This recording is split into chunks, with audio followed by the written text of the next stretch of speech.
نحمده ونصلي على رسوله الكريم اما بعد فاعوذ بالله من الشیطان الرجیم بسم اللہ الرحمن الرحیم۔ ہماری آج کی گفتگو کا موضوع ہے غم سے نجات کیسے۔ اللہ تعالیٰ نے انسان کو پیدا کیا اور اس کے اندر طرح طرح کے جذبات رکھے۔ یہ انسان ہی ہے جس کے اندر خوشی کے احساسات بھی ہیں اور غم کے احساسات بھی۔ خوشی کب ہوتی ہے انسان کو؟ عموماً اس وقت جب کوئی کام اس کی مرضی کے مطابق ہوتا ہے یا پھر اسے کوئی پسندیدہ چیز ملتی ہے۔ اور غم کب ہوتا ہے؟ جب کام انسان کی مرضی کے خلاف ہونے لگتے ہیں، اس کی خواہشات کی تکمیل نہیں ہوتی، اس کی مرضی پوری نہیں ہوتی، یا کوئی پسندیدہ چیز ہاتھ سے چلی جاتی ہے۔ ایسے میں انسان پھر کیا کرے؟ آج کی دنیا میں بہت سے لوگ مختلف طرح کی محرومیوں کا شکار ہو کر ڈپریشن میں مبتلا ہو جاتے ہیں۔ ڈپریشن آج کی دنیا کا ایک بہت بڑا اور گمبھیر مسئلہ بنتا چلا جا رہا ہے۔ تو آئیے آج کچھ ایسی باتوں کے بارے میں سوچتے ہیں، کچھ ایسے نکات اپنے سامنے رکھتے ہیں جن پر عمل کر کے کافی حد تک غم سے نجات پایا جا سکتا ہے۔ سب سے پہلی چیز ایمان کی مضبوطی ہے۔ اللہ تعالی کی ذات پر یقین اور توکل، اس کی قدرت پر بھروسہ کہ ہر چیز اس کے اختیار میں ہے، وہ کن کہہ کے سب کچھ کر سکتا ہے، نفع و نقصان سب اسی کی طرف سے ہوتا ہے۔ ایمان میں اضافہ کس طرح ہو، توکل کیسے بڑھے، اس کے لیے نفع مند علم کا حصول ضروری ہوتا ہے۔ انسان اچھی باتوں کو سیکھنے کی طرف متوجہ ہو۔ علم نافع انسان کا سینہ کھلا کر دیتا ہے، اس کے دل میں وسعت آنے لگتی ہے۔ اچھی کتب کا مطالعہ انسان کو اچھی کمپنی فراہم کرتا ہے، انسان کی سوچ کو بدل دیتا ہے۔ اسی طرح ذکر کی کثرت اور خصوصی طور پر استغفار۔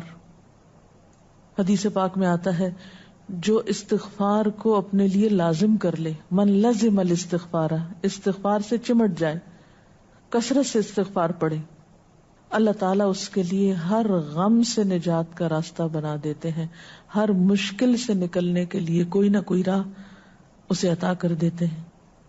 اور ذکر کے بارے میں تو قرآن پاک میں آتا ہے الا بذکر اللہ تطمئن القلوب، خبردار اللہ کے ذکر سے دلوں کو اطمینان نصیب ہوتا ہے۔ اٹھتے بیٹھتے چلتے پھرتے اللہ تعالیٰ کی حمد و ثنا، اللہ کی تسبیح۔ اس کے علاوہ ذکر کرتے کرتے اللہ کی مخلوق کے ساتھ احسان کا رویہ انسان کے لیے باعث سکون ہوتا ہے، خوشی کا ذریعہ ہوتا ہے۔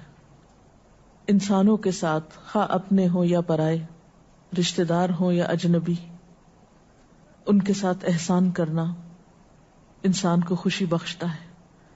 خصوصاً ایسے انسانوں کے ساتھ احسان جو آپ کے ساتھ نہ کرتے ہوں، جیسا کہ حدیث میں آتا ہے کہ جو مجھ سے کٹے میں اس سے جڑوں، جو مجھے محروم کرے میں اسے عطا کروں۔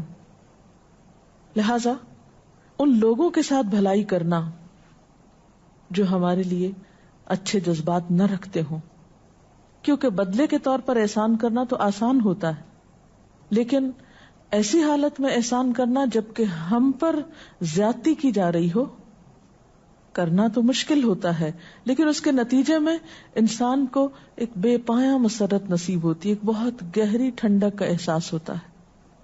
اور یہ کام وہی کر سکتا ہے جو جرت رکھتا ہو۔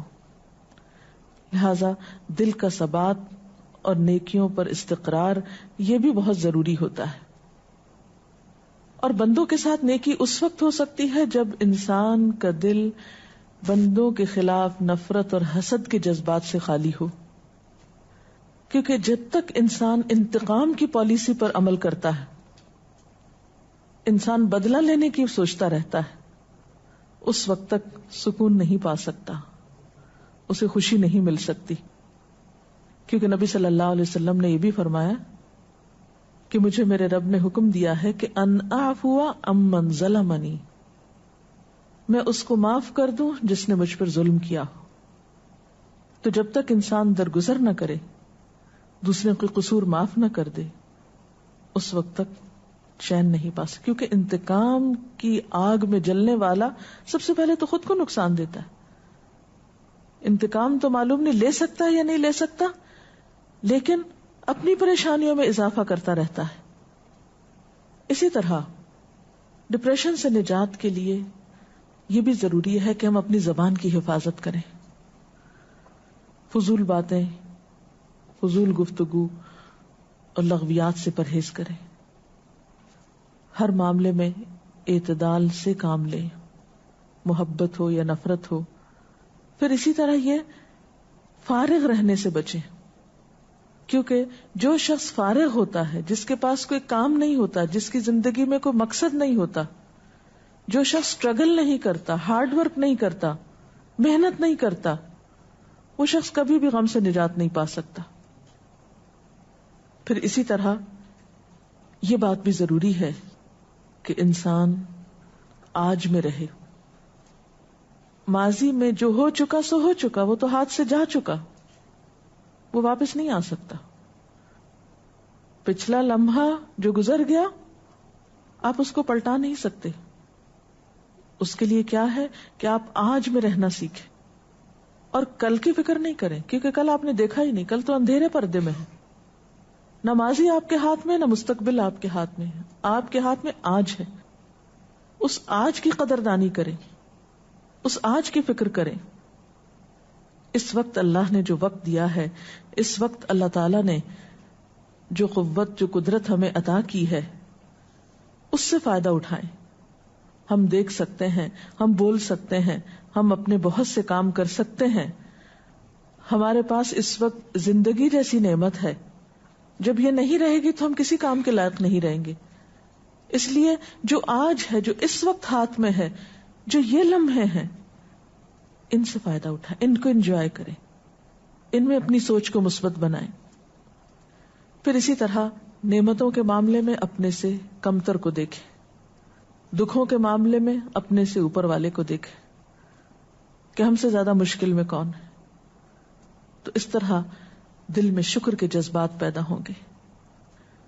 پھر اسی طرح ایک اور اہم بات یہ ہے کہ دوسروں سے توقعات کم رکھیں، کیونکہ تمام انسان کمزور ہیں۔ ہم بسا اوقات کوئی شخص جو ہم سے ایک وقت میں اچھا سلوک کرتا ہے، ہم اس سے بہت بڑی توقع رکھ کے بیٹھ جاتے ہیں کہ وہ آئندہ بھی ہمارے ساتھ بہت کچھ کرے گا، دوسرے وقت میں وہ اس قابل نہیں ہوتا، وہ کسی مشکل یا کسی مجبوری میں ہو سکتا ہے۔ پھر جب ہماری توقع اس سے ٹوٹتی ہے، ہم پھر مایوسی کا شکار ہوتے ہیں، پریشانی کا شکار ہوتے ہیں۔ توکل اللہ کی ذات پر رکھیں، بھروسہ اس پر کریں، سب کچھ اس کے ہاتھ میں ہے، بندوں کے ہاتھ میں کچھ نہیں۔ جو کچھ بندوں کے ہاتھ میں، اس سے مایوس ہو جائیں، کیونکہ بندے تو خود محتاج ہیں، صرف ایک اللہ ہی کی ذات ہے جو کسی کی محتاج نہیں۔ قرآن پاک میں آتا ہے یا ایھا الناس انتم الفقراء الی اللہ واللہ ھو الغنی الحمید، اے لوگو تم سب اللہ کے محتاج ہو اور اللہ وہ بے نیاز ہے، تعریف والا ہے۔ اس لیے بندوں سے، خواہ قریبی دوست ہوں، رشتہ دار ہوں، وہ لوگ جو ہمارے ہمدرد ہوں، ان سب کو انسان سمجھیے، ان کی کمی کوتاہی پر ان کے خلاف دل میں غم، غصہ اور رنج رکھ کے نہ بیٹھیے، اس سے آپ کو خود نقصان ہوگا۔ اسی طرح ایسی کمپنی، ایسی صحبت سے بچنے کی ضرورت ہے، ایسے لوگوں سے بچ کے رہنے کی ضرورت ہے جن کی سوچ منفی ہو، جو نیگیٹیوٹی کا شکار ہو، کیونکہ جس طرح کے ماحول میں آپ بیٹھیں گے اس کے اثرات لازماً آپ پر ہوں گے۔ مفید باتیں سوچیے، مثبت باتیں سوچیے، پر امید رہیے۔ اسی طرح بسا اوقات ہماری پریشانیاں اور غم اس وجہ سے بھی ہوتے ہیں کہ ہم اپنی زندگی میں کاہلی، سستی وغیرہ کا شکار ہوتے ہیں۔ آج کی ذمہ داری آج نہیں پوری کریں گے، آج کا کام آج نہیں کریں گے، اس وقت کی نماز اس وقت نہیں پڑھیں گے، بعد کے لیے چھوڑ دیں گے، اچھا قضا پڑھ لیں گے. اللہ تعالیٰ نے نماز جیسی چیز ہم کو دے کر وقت کا پابند بنایا ہے.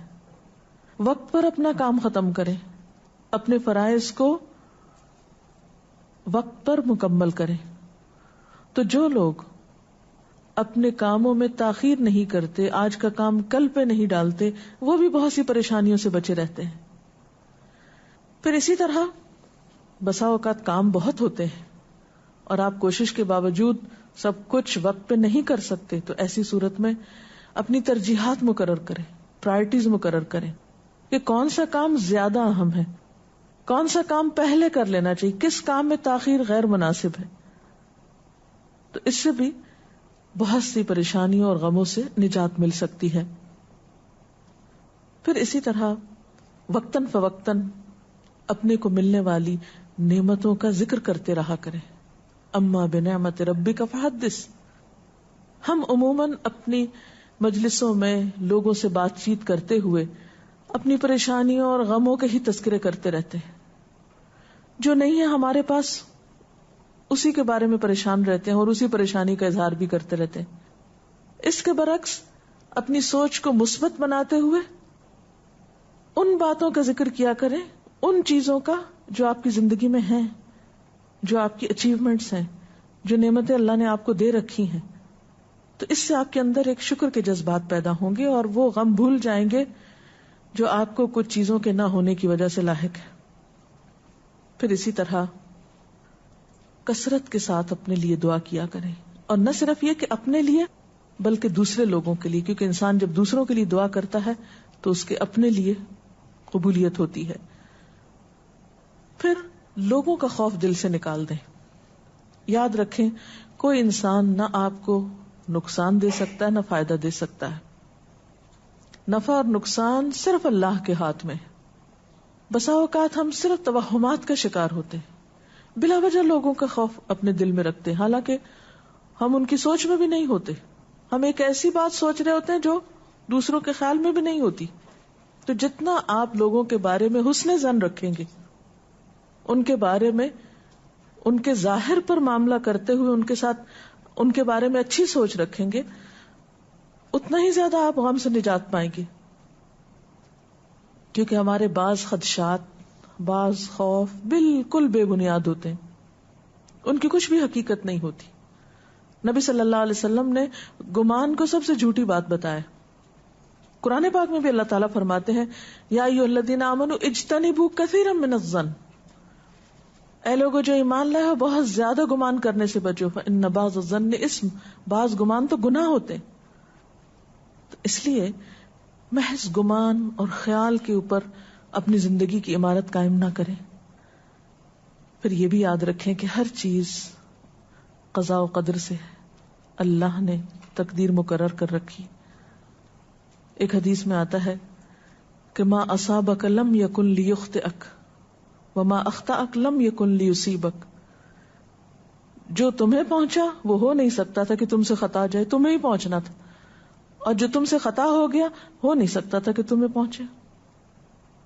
تو بعض اوقات ہم صرف غم کس لیے کرتے رہتے ہیں کہ اوہ کاش یہ نہ ہوتا اور کاش وہ نہ ہوتا، کاش میں اس وقت پہنچ جاتا تو یہ چیز مجھ سے نہ جاتی یا مجھ سے مس نہ ہوتی یا میرے ہاتھ سے نہ جاتی. نہیں، وہ ملنی نہیں تھی آپ کو، وہ آپ کی تھی نہیں. تو تقدیر پر ایمان انسان کے بہت سے غموں کو ہلکا کر دیتی. پھر اسی طرح ایسے لوگوں سے بچیں یا ایسے لوگوں کے حال سے سبق سیکھیں، عبرت سیکھیں جن کی زندگی ناشکری میں گزری اور شکووں میں گزری اور انہوں نے کچھ بھی نہیں پایا. اگر آپ دوسرے لوگوں کے حال پر نظر ڈالیں تو دنیا میں آپ کو دو طرح کے لوگ نظر آئیں گے. ایک وہ جو شکر گزار ہے اور آپ دیکھیں گے وہی خوشحال ہے. خوشی کا راز اصل میں شکر کے اندر ہی ہے. اور دوسری طرف وہ دیکھیں گے آپ جو ہر وقت شکوے کرتے ہیں. یہ دونوں کردار آپ کے دائیں بائیں آگے پیچھے کہیں نہ کہیں آپ کو معاشرے میں نظر آئیں گے. کچھ لوگ ہر دم شکوے کرتے نظر آئیں گے، پھر آپ دیکھیے کہ ان کے پاس کیا ہے، انہوں نے کیا کمایا شکوے کر کر کے. اور کچھ لوگ ہیں کہ جس حال میں بھی وہ اللہ کا شکر ادا کرتے رہتے ہیں.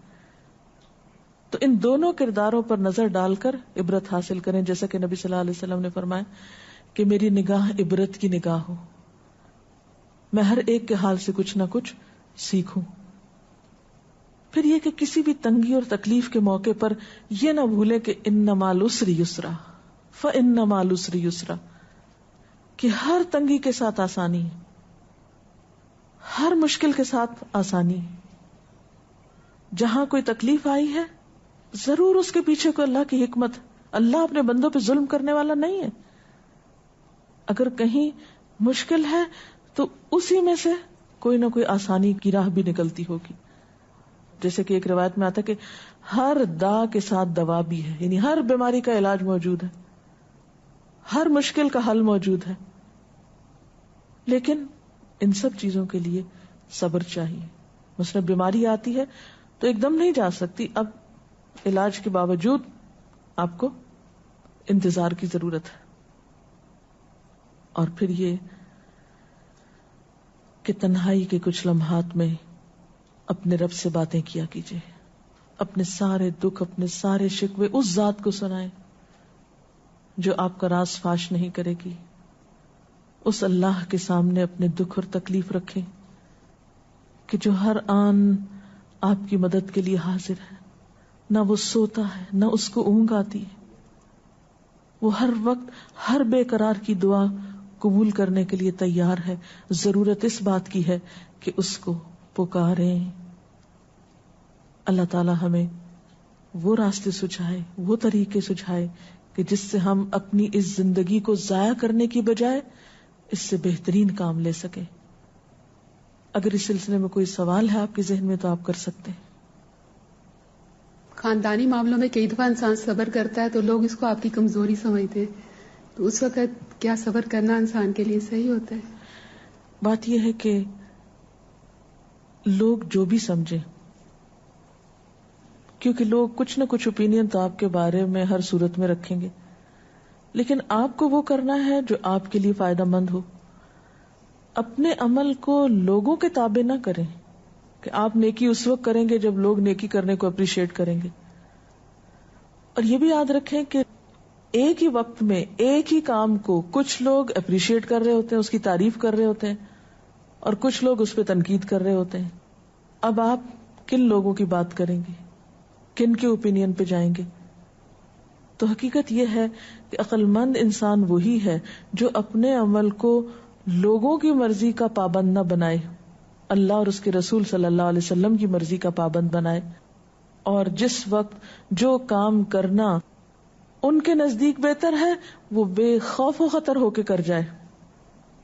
اگر وقتی طور پر نتائج اچھے نظر نہ بھی آئے تو ایک وقت آئے گا کہ وہی لوگ جو کہتے ہیں کہ صبر کرنا کمزوری ہے، وہ تسلیم کر لیں گے کہ آپ نے صبر کر کے بہت عقل مندی کی، کیونکہ بے صبری کر کے بھی نتیجہ تو کچھ نہیں نکلتا۔ بہت سے معاملات بے صبری سے اور خراب ہو جاتے ہیں۔ جو لوگ ڈپریشن میں ہیں ان کو مصروف بنانے کے لیے کیا تدبیر کی جائے؟ کیونکہ قرآن میں سکون ہے اور فوری طور پر وہ قرآن سے بھی نہیں جڑتے۔ یہ درست ہے کہ جو شخص ایک خاص پریشانی کا شکار ہے، یہ ایک خاص لائف سٹائل کا عادی ہو گیا ہے، اس کو ایک دوسرے لائف سٹائل میں لے کے جانا بہت مشکل ہوتا ہے، لیکن آہستہ آہستہ تھوڑا تھوڑا کر کے سہولت کے مطابق اس کے مزاج کو دیکھتے ہوئے اسے آپ مختلف اچھے کام سجیسٹ کر سکتے ہیں۔ کچھ لوگوں کو پڑھنا فائدہ دیتا ہے، کچھ لوگوں کو کچھ سوشل ورک یا کوئی اور بندوں کی خدمت خوشی دیتی ہے، تو آپ انسان کو دیکھتے ہوئے اس کے ساتھ معاملہ کر سکتے ہیں کہ وہ کس چیز کے لیے راضی ہو سکتا ہے۔ ایک وقت میں صرف ایک ہی آپشن نہ دیں، کئی ایک آپشنز دے سکتے ہیں اس کو، لیکن اس کو تنہا نہ چھوڑیں۔ غم سے نجات حاصل کرنے کے لیے استغفار کرنے کو کیوں کہا گیا؟ اس لیے کہ غم ایک ایسی کیفیت ہے جس میں حقیقت میں انسان اللہ کے فیصلے پہ راضی نہیں ہوتا، کیونکہ اگر ہم اللہ کے فیصلے پہ راضی ہو جائیں تو غم کی کیفیت وقتی طور پر ہو اور فوراً ختم بھی ہو جائے۔ تو استغفار اللہ سے معافی مانگنے کا نام ہے۔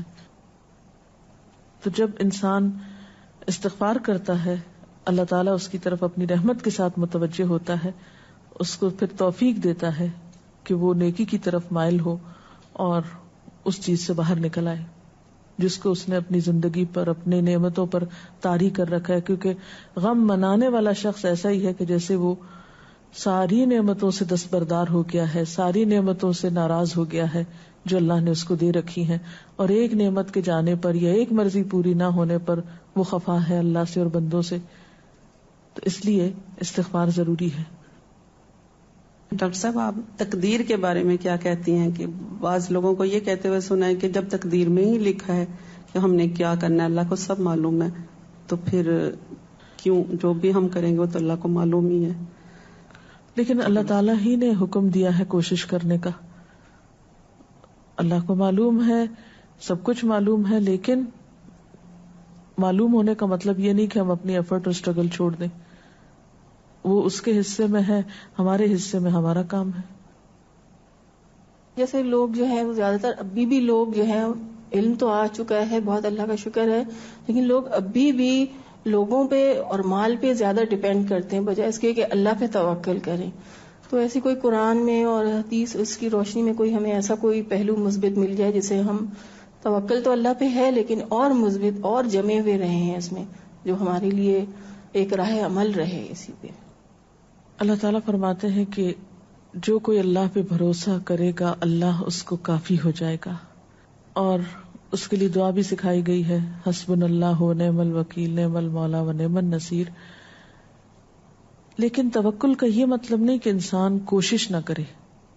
دنیا کی محبت ایک فطری چیز ہے, دنیا کے لیے کوشش کرنا ایک فطری عمل ہے.